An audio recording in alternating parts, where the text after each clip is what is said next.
Meeting. It starts at 6:30 tonight. Huh?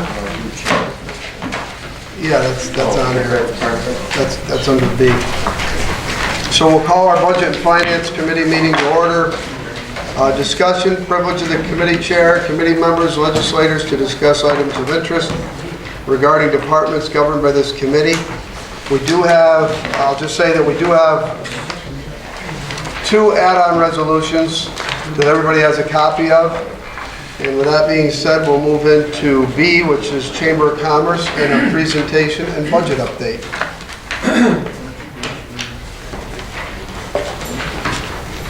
Good evening.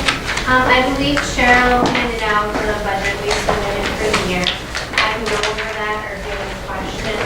I don't know if you want to discuss it. Separate. Right. Everybody got that? Just take the Anybody have any questions on that? Find it.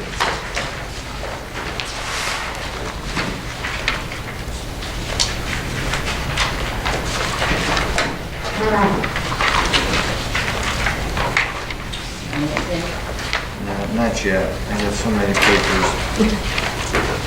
Well, why don't you go ahead with your presentation, and if we have questions with the budget that you submitted, we'll ask at the end. I'm just going to give an update about some marketing and activities in the last report from this very March. So our advertising has been secured through the summer. A lot of that is summer activities and promoting, going to the website to see our event calendar, things like that, including the fun fair. Fall marketing is starting soon, and that will include harvest activities and Sunday on the farm and any other fall events that will be coming up. We have print advertising in AAA Car Travel, which is pretty much the entire state except this Capital District area, and we get a lot of leads from that. Capital Region Living magazine for some local advertising, and that focuses on events, like I said. And we also get our events listed in that magazine. We had in July, Secretary Cal came through here and we're a sponsor of that event, so we have all the leads from all the participants, and from there we have leads that we follow up with travel guides for them as well. We did an online marketing campaign to grow our social media followers. So we started with about 400 earlier this spring, and we're almost close to 5,000 now. So that went well for us in growing our likes on Facebook and our social media reach. We had some advertising, online advertising on News Channel 13's website, which is always good referral service to our website. And we've continued distributing our brochures throughout the state through visitor centers and our email inquiries, and we also have some radio campaigns going on. We continue to work with attractions and promoting their events. We have the website calendar, which is then converted into a weekly email blast. Our social media, we're on Twitter and Facebook, and our chamber newsletter columns, as well as any other media that we need to be involved with. For activities, I'm on the Mohawk Valley Gateway Overlook Marketing Committee, so we're planning, there's going to be an opening ceremony coming up soon, sometime by Labor Day, the bridge is supposed to be open. Then we're going to secure photos this year so that over the winter we can work on a good marketing campaign to make people aware of the bridge and the great things happening on the riverfront. And Mohawk Valley River Fest, Mark and I were both on the committee, and they had 3,500 in attendance for that first event. It was a new event this year, so for that one-day event, that was a great turnout, and hopefully it will continue into next year. We worked with Fort King Museum on their second annual Revolutionary War Conference. It was so successful last year that they expanded the number of sites that they had toured, the number of days that they held the conference, and their attendance was over 200 people, with 30% from outside of New York State. And they usually have a low percentage of local people that attend that conference.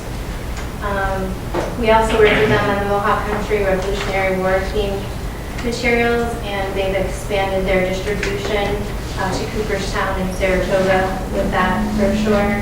I've been working with Nikki Hoover and the Friends of Fort Plain to come up with a way to market Western Montgomery County and the Mohawk Valley villages. We'll be putting that into place for next year. And we've worked with the Erie Canal and National Heritage Corridor Commission because they want to have Demondorf Hall and Flats Hall up and running and rehabilitated to be a partner with the corridor, so that people will direct people to stop there for more information to go out to the county from there. And then I worked with the county historian. We want to come up with brochures to promote our Underground Railroad assets. She already has 2 walking tours available, but she has other sites throughout the county that she wants to add onto the theme brochure. We've been meeting with Bill Maring, the town of Brew historian, to promote the Currytown Set of Fire reenactment that's happening on August 27th and 28th, which is the 235th anniversary of the Currytown raid. On the Agricultural Economic Development Committee, so we're working with them to promote agriculture in Montgomery County. Continued participation in Path for History, the Mohawk Valley Path for History. We worked with Liberty, Ag and Markets, and the Canal Corps to get brochures and tourism information into the Taste New York at Lock 13 Living History Park, which just had a great opening. If you haven't been up there, it's fantastic. And I attended the New York State Tourism Conference in May, and I was on a panel regarding our Erie Canal assets. And we've also provided several hundred goodie bags throughout the region for events that include marketing materials and travel guides and such. Barb? Thank you. I want to apologize for not being here in March. I had a family emergency. But, and this is wonderful. I think the one thing I want to say that I'm so delighted to hear about is the connection with the historian in both the county and en route. It's the one aspect that I think is our real jewel in Montgomery County. But in March, when you came, I wanted to maybe note, if I could, going forward, the state of the county is one thing that is so important for the legislative body to attend. And the county executive does such an amazing job. And some of us can go and hear it many times, which he does such an amazing job. And it is sponsored. And there was a little bit of difficulty when I went. So maybe if we could work something out for the legislative body in the future, it could be a benefit for all. Because you do a good job of, just wanted to put that out there because I wasn't here in March. And again, I apologize for that. But the presentation was very good. I appreciate that. Thank you. Sure. Are you going to have our brochures and stuff at the state fair? Yes. Okay. Oh, yeah. All right. And I was wondering, what's this, your second year now doing this Yes. for us? What's the feedback? I mean, what's the interest in this county? Is it, is there something that stands out more so than others, or? Once we went through our SWOT analysis with the strategic plan, Yeah. history is our main asset, Okay, yeah. along with agriculture. So, and the canal that kind of goes hand in hand with history. Right. So we theme a lot of things around that and around events, and along with that SWOT analysis with the lack of lodging, we focus on day trips. So the feedback is great, especially with things like the Revolutionary War Conference. They brought it to a lot of our historic sites, and these are people coming in mainly from out of state and out of the general region, and they loved it, and they came back a second year, and they wanted, and we get boaters through here and cyclists through here, and history is mainly what they're interested in. Okay. But we kind of focus the ads around that, and that's where we're getting a lot of our leads from that too. And I just want to follow up with Legislator Wheeler that I think you're doing a good job. Brian? Thanks. I'd just like to add, I don't know if everybody in the room, not necessarily even on the legislature, is on the mail list. I hope they are, but, as soon as you guys started that weekly Yes. e-blast of Weekly, and it's like a 2-week time frame. sometime mid last year. I mean, that's just a phenomenal resource for even people that are involved and live in the community of finding out what's going on up county, down county, in your own community. And I think, that's a huge asset in itself, because that's how you reach people now, is through that means. And I'm excited to hear about all the work you're doing in western Montgomery County with some heritage tourism. There's a lot of New York State is already latched on. We see, I think that's the only thing they've got going out in Massachusetts. It's built on decades of heritage tourism, and it shows it's been proven to work. So it's exciting to see what's going on in Amsterdam. I'm glad to see the progress that's been made over the last 2 years with the chamber on as our tourism agent. Thank you. Okay. Oh, go ahead. Thanks, guys.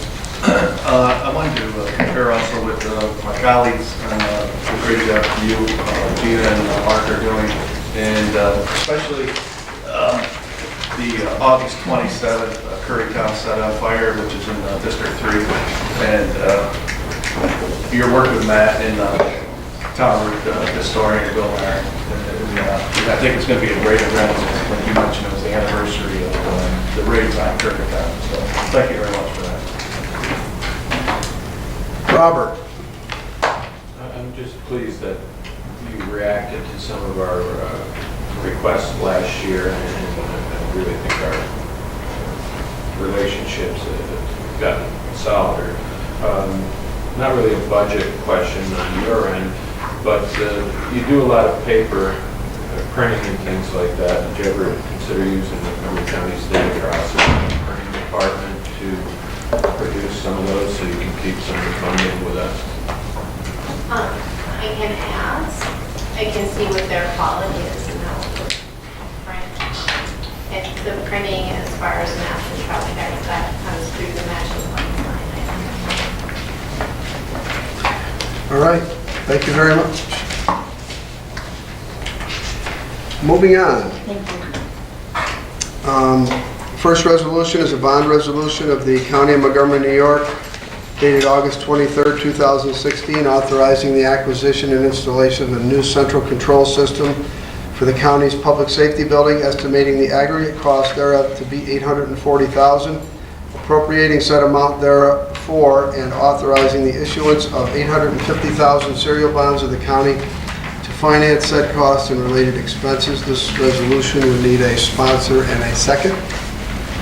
Joe? I'll second. And Barb, the sponsor and the second. Discussion? Moving on to the full board, full legislature? Huh? I just would like somebody to explain it. Yeah.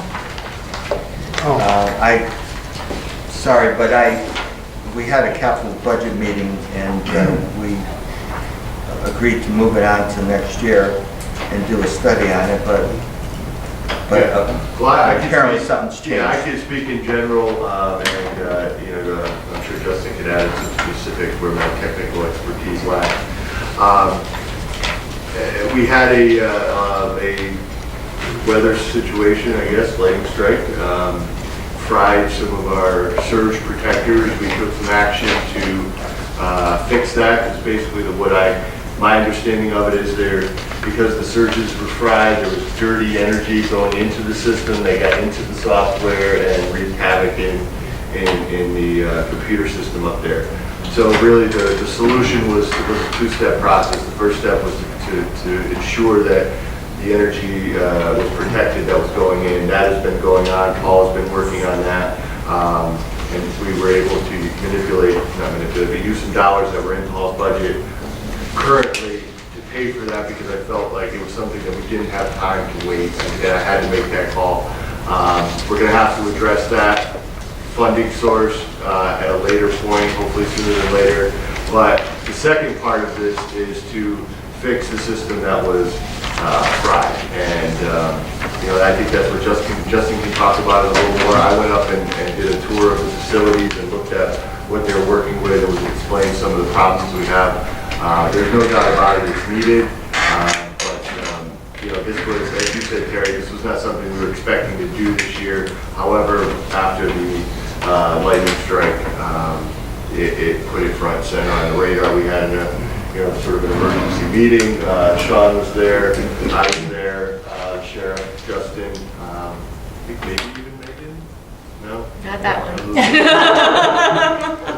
And as we all said down, the consensus was if we don't fix it, then the risks to not fixing it outweigh what the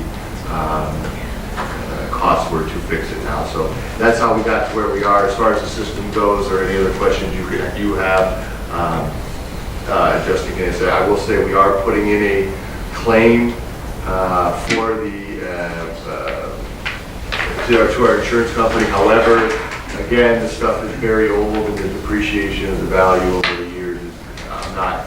We'll see how it works out. I guess I don't want to undersell ourselves shortly, but I'm not. I don't expect a full recoupment of the cost, because some of the equipment is very old. Do we have a lightning protection system at the jail, lightning rods and a grounding system? Mm-hmm. Okay, so were there any problems identified with that, or this was just kind of? We took that out too. Okay. So the UPS, which is uninterruptible power supply, it's a building lighting system. It's an enormous cabinet with 10 or so large car-sized batteries in it. It took out that. It took out the suppression system. I'm not sure if it's before or after that. That's also a building line suppression system. So took out the room, which dropped the central control system. For those of you who don't know, controls doors: open, close, lock, unlock. So we had an interesting couple days, and I can't get into too much detail in the open forum as to how we're currently at, what we're secure. But it did bring the problem to the forefront, and it was something we were hoping to stretch. And just to add some numbers, the first phase of fixing this issue with the surge protector we're looking at about $80,000 to $90,000, and that again was handled within Paul's budget by using some funds that were there. But we're going to have to look at also funding that situation that happened. Bob? Do you have a more extensive explanation and breakdown of, because I'm understanding part of it, and I've got a pretty technical background. I have to be careful here. You don't have to explain how to pick the locks and things like that. Yeah. Okay. But So if you could break it down into dollar value of the components, sure. If you can explain the components, because I know there was questions before, I think when we talked about the capital project, it had more to do with the function of the locks on the building and the way that the building is shifted and things like that. I may be wrong. There's a separate ongoing issue with currently the county contracts with a locksmith, and it's constantly a maintenance issue that the door frames shift, and the locks are no longer a manufacturer date, so we had trouble adapting or finding parts. This issue was separate to it, but compounds it. So I'll give you the history. The first thing I identified when I started here in 2013 was the control system was put in 96, 95. It was already several years old on the shelf, so it was already essentially what they call obsolete as soon as it was installed. The company that put it in, and it's blanking on the name, I believe it's Gray's, is no more. They were bought and sold several times, so they were not available to service it. So we identified some issues that occurred Thanksgiving, and I don't remember what year it was before my time, where everything went down. The only company that worked on it came in and kind of got it patched together to get it working again. And since then, several things have not worked. Light status to show lock, unlock, things like that. Not the greatest situation, but the building is secure and we didn't have any problems. But I looked into, I passed some suggestions on building maintenance, the department that's in charge of the building, and pointed to a couple companies that can come in and kind of do some upgrades, keep it current. And at that time, they assessed all the parts, pieces, and said, look, a lot of the stuff you have to buy on eBay if it broke.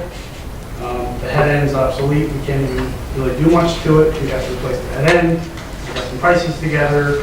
That was 3 years ago. Since then, more and more has fallen off the manufacturing date. So I went looking for what other jails do, and a very high percentage of the counties in New York State all do business with Black Creek. Polk County, Sierra County building their jail at Black Creek, Saratoga just went to Black Creek. So I reached out to them and got a price for properly reinstalling everything that needed to be replaced. And that went to the capital project committee. And the head end to our system now is 2 very old computers from the 90s, as well as the main rack worth of equipment in the central control office. That's just not repairable. And actually, they've been, since this problem, they've been back, I think 5 times this past week, and haven't even been able to get into it to see what the problem is.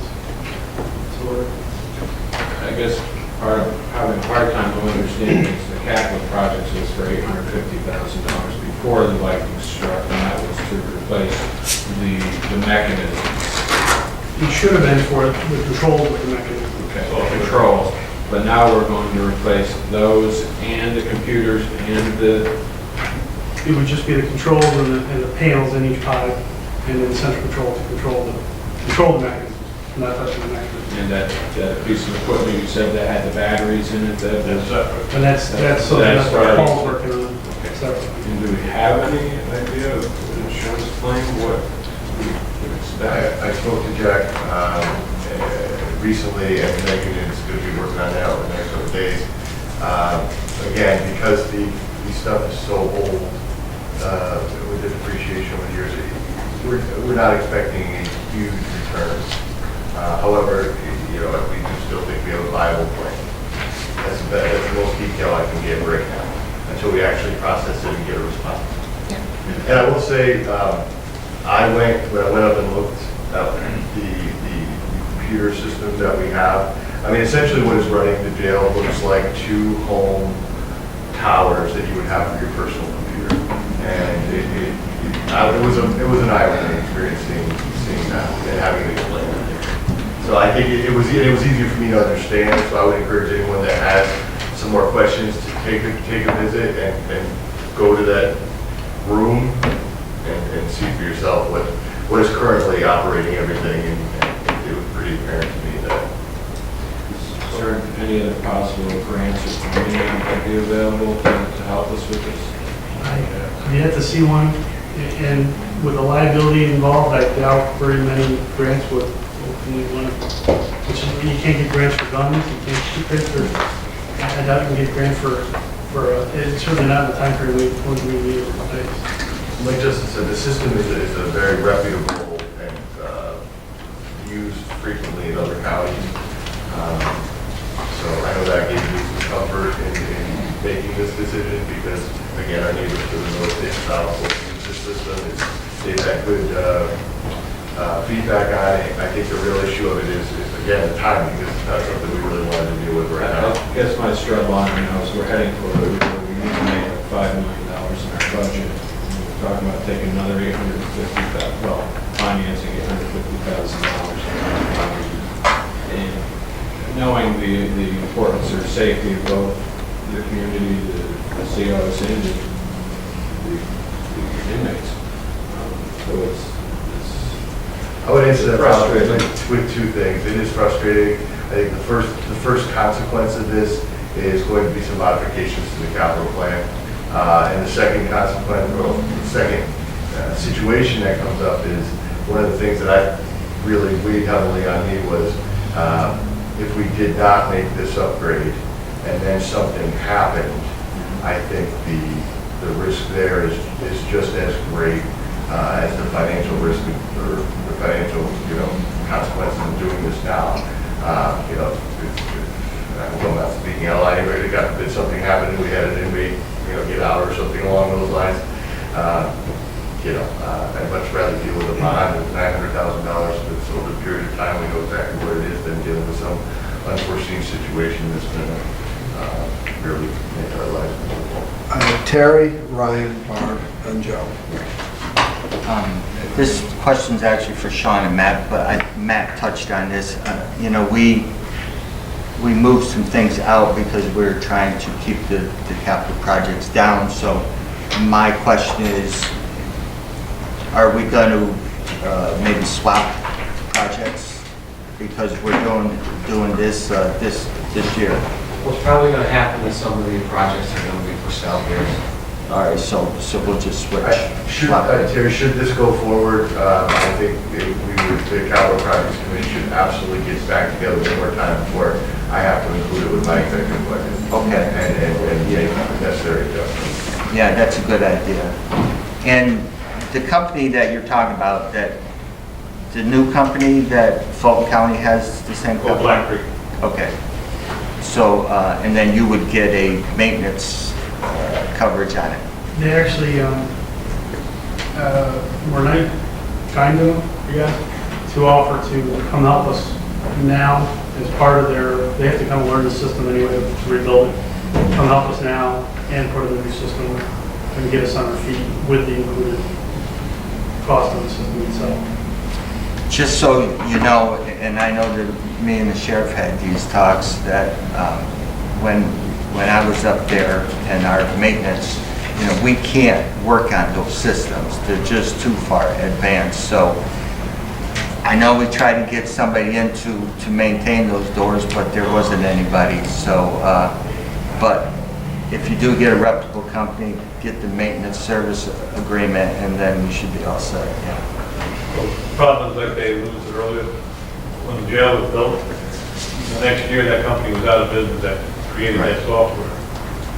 And in 2000, we had the scare of conversion, Y2K. At that time, we tried to upgrade the software, and we were working with data, and they told us that the software cannot move to a new computer. It's so old, it won't run on a new computer. So we were stuck with the old software, baking it all.